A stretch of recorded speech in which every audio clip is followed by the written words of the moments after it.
Update. I've female 25 returned from a month-long trip, and my roommate, female 22, has moved all her things into my room and has been living there with no intention of switching back. Original post. So I moved into this flat about 8 months ago. I met Lana online on her roommate's website, and we clicked well. She's a bit younger, but seemed mature.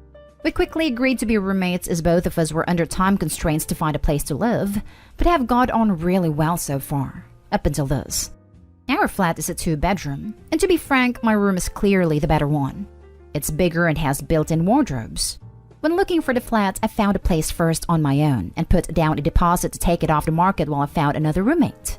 The flat was perfect. Cheap rent, and my aunt manages the property, so I was keen to snap it up before anyone else did. The area it's in is popular, so I wasn't really worried about not finding someone to room with. Because of the above and that I was there first, I took the bigger room naturally. When showing potential roommates, including Lana, round, I was sure to show the smaller room and say this would be your room. We moved in 8 months ago. It has been happy families. Never heard Lana complain about her room. Because I have about 6 times the wardrobe space that she does, I told her she's welcome to store her off-season clothes in there, or whatever she wants to store, as long as she's not popping in every morning to get dressed. She was happy with us. But just over a month ago, I went traveling. Now, I'm not the biggest fan of having people in my room, but I told Lana if she had someone stay, her sister's friends from home, they could sleep in my bed. She said thanks, and as she's been such a great roommate and rarely has guests except her boyfriend, I didn't worry at all. I came back yesterday. I was exhausted from the flight and traveling, and just wanted to shower and sleep. As I walked in, Lana was in the living room with her boyfriend. We said hello and hugged, had a very quick catch-up, blah blah. Then I dragged my suitcase to my room, opened the door, and found it full of stuff that was not mine.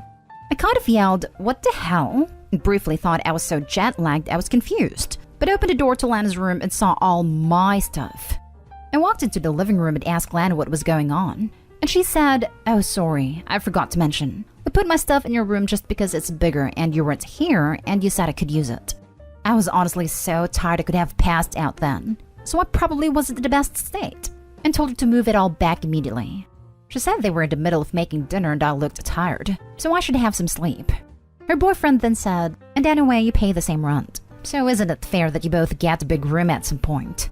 I was getting really frustrated, and I could feel tears welling up, hysterical from lack of sleep, so I just said, "We'll deal with this tomorrow, and it's getting moved back." And then I went to sleep in not my room. I've woken up now, and I'm so pissed off. Lana's at work, so I can't talk to her. But what should I do when she's home? I feel like this is going to turn into an argument, and I don't think it'll be as simple as, "Okay, let's swap now that you're home." Now for the top comments before reading the first update. She moved your things out when you weren't there. You're off work now. Just swap things back straight away. Start with stripping the beds and changing the linen over. I wouldn't leave it till tomorrow. It normalizes the situation. If she comes home whilst you're in the middle of it, just keep going or ask her to help you. Her boyfriend should keep out of it. I assume he's lived there full-time over the last month and is seeing it as their flat now. Yep, this is my worry. I still paid rent for this month I was away, so I have every right to return to the same flat as I left. 3 separate points here.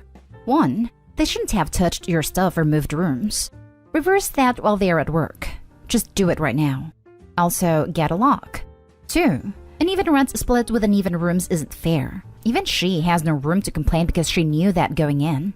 If you want good relations going forward and to be the bigger person, perhaps decide what is a fair rent split and propose this to her when she gets back. 3. Boyfriend isn't supposed to live here and isn't paying anything. Does he now? Time to nip that in the bud. Move your stuff back. This isn't even a discussion. You found a place. You made it clear the smaller was her room. Put a lock on the door and say this isn't a discussion. It sucks she screwed herself over, but that's her problem, not yours. Edit. Also, if the boyfriend has been staying over all the time, nip that in the bud. You signed up for 1 housemate, not 2. If he cares so much, he can go rent a place with her. Be upfront and tell her in the future she needs to A. Ask because you didn't give her permission to your room, and B. If she wasn't happy with the deal, she should have said something or not rented a place. Not this weird passive-aggressive show of dominance. I plan on having a calm discussion with her, and her alone. If she fights me on moving the room back, I'll do it while she's at work and put a big lock on the door. I don't want to do it this way, but she's been so sneaky and passive about this that I'm not putting up with it. The boyfriend generally isn't around too much as mine is at least. It's never bothered me before, but I think he's just finished uni, so he's probably been here a lot since he left school. She's been a dream to live with up until now, which is why I'm leaning towards this being the boyfriend. I'm going to talk to her about it and hopefully resolve it, but this matter isn't flying with me. Just do it. Just move your stuff back. ASAP. She's already convinced that her getting the big room is fair because you both pay the same amount, and you're not talking her out of it anytime soon. So move your stuff and put the lock before she comes back, and before she's the one that puts the lock. This is simple. You don't need to have a discussion with her. While she's at work, move your stuff back to your room. Take her off-season clothes out of your closet and install a lock. If she had an issue about the price she's paying or the size of her room, she should have negotiated that during the contract signing. Also, do not allow a third party, her boyfriend, who does not live there, dictate or comment about anything to do with that apartment. To be honest, your roommate sounds like a crappy person and opportunist under that niceness. Anyone who would move all of someone's stuff out of their room is not nice. Edit. I've taken the advice of most people on this thread and moved my stuff back. It's taken hours and I'm knackered, but I think if I left it another night it would be a real problem. I sent her a text when I was almost done, in case she kicked up a storm and came home, to say, "Hi Lana, hope you're having a nice day at work. Just to let you know I'm moving my stuff back into my room. Didn't want you coming home and walking into the wrong one. Yes, I'm petty. I'll be talking to her when she gets in because this is out of character for her, to the point of it being bizarre. She's never been anything but a model roommate, so I'm gonna give her a chance before we're donezo. If she wants to be reasonable and have a chat about rent portions, I'm happy to do that. She's never had a problem with the rent before. And honestly, I've never had uneven rent amounts in any place I've ever lived, whether I had a bigger room or smaller room. But a lot of people here are saying it's the norm, so I'm open to talking about it if she's not ridiculous. Edit 2. Lana should be home in a bit. I'll update when I can.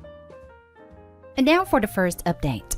Hi everyone. I've got about 1 million messages asking for an update, but last night was a bit mad and I'm still pretty jet-lagged, so sorry but I went to sleep. Anyway, here we go. So as you know, I texted Lana to tell her I moved my stuff back. She didn't reply to me. Fine, whatever. But she didn't kick off, so I figured we were okay. I told my aunt what had happened, who was as baffled as all of you, and I told her it was probably all sorted, just keeping her in the loop. I also told my boyfriend who works about 5 minutes down the road. He offered to come around, in case Lana's boyfriend came around, but I told him not to because then we're ganging up on Lana. He insisted on going for a coffee with his mate a couple of roads away in case we needed backup, which is a bit ridiculous, but very cute of him. So I did get myself a glass of wine while waiting for Lana, not because I was nervous, I just like wine, and she came home. I was sat in the living room and gave her a very cold hi when she walked in. She sort of froze, bag in hand, and her eyes darted between me and my/not her/our bedroom door. She blurted, "Did you do it?" And I said, "What, moved her rooms back?" "Yeah, of course." And her eyes went all wide, and she dropped her bag and ran into the bathroom. I could hear her talking on the phone. So I was like, yippee, I guess Tom's coming around. Fun. I heard the door unlock, and I was about to go full Hulk on how psycho she is when she came out the door and stood between our bedrooms. Their doors are adjacent, and she just stared between them both, breathing heavily. It was really odd. Then I noticed she was crying and getting a bit panicky, so I asked what was going on. She burst into tears and said, "Oh my god, he's going to kill me," and just sobbed. So yeah, it was the boyfriend's idea completely, as a lot of us suspected. She's honestly always been a perfect roommate, which is kind of why I came to the sub. If she was generally Nahal, I would have known how to act, if you know what I mean. Anyway, Lana has a bit of a breakdown, and it turns out POS Tom has always been a bit of a POS.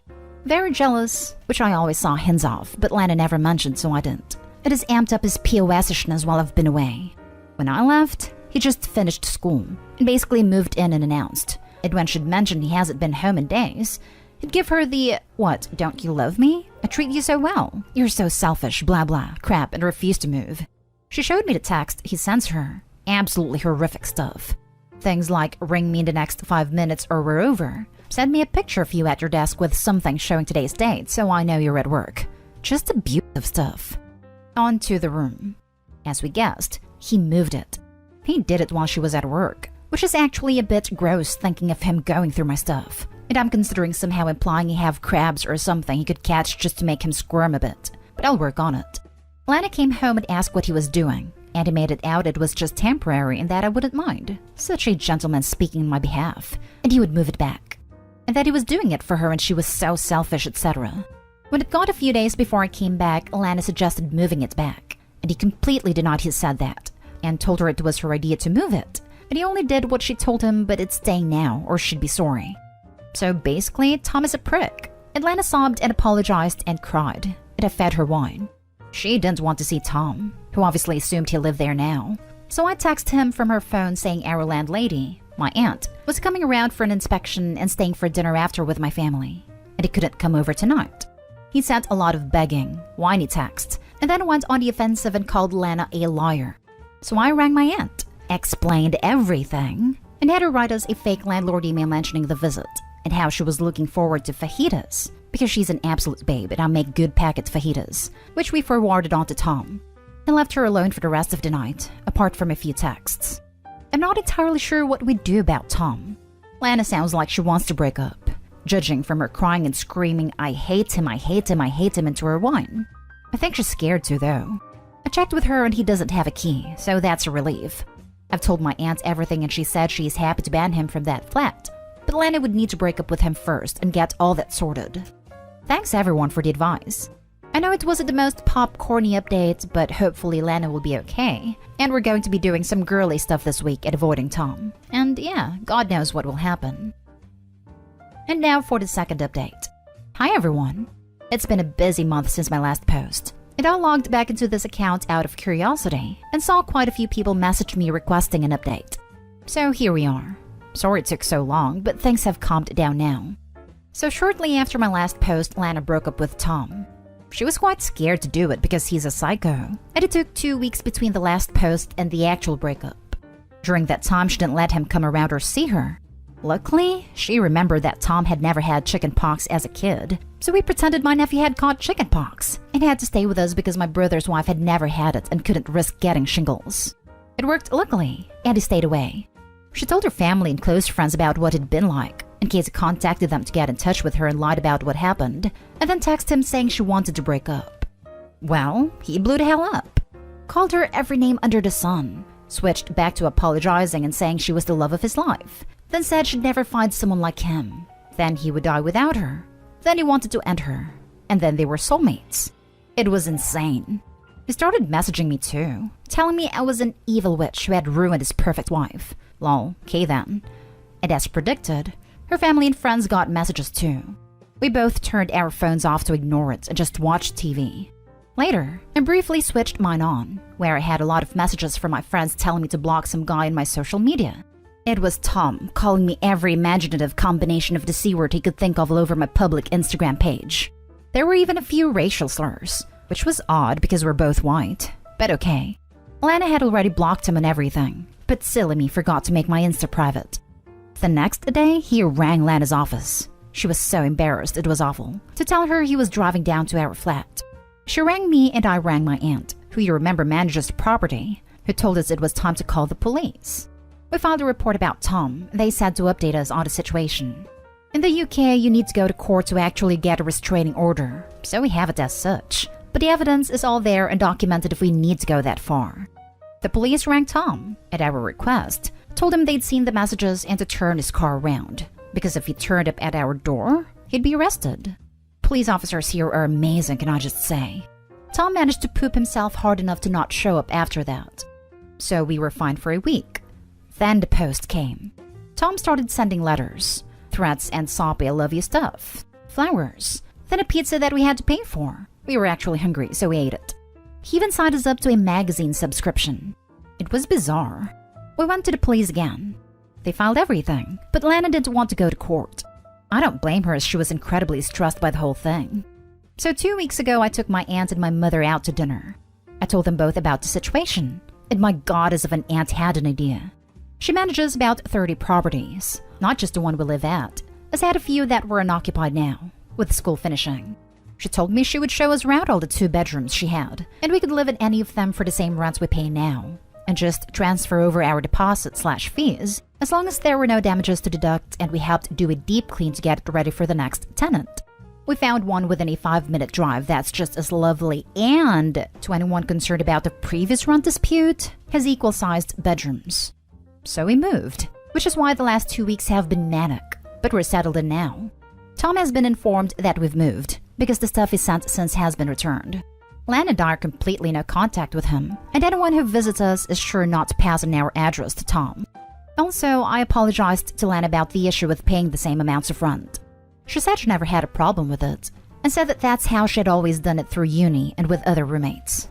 She refused to take any money from me, but I've decided I will be funding the weekly flat wine sessions for the future. It's been a long month, and even though my traveling tan has faded, things are great now. Thanks for all your advice before, guys, even the ones I didn't agree with, and let's all pray to baby Jesus that I have a calmer living situation from now on.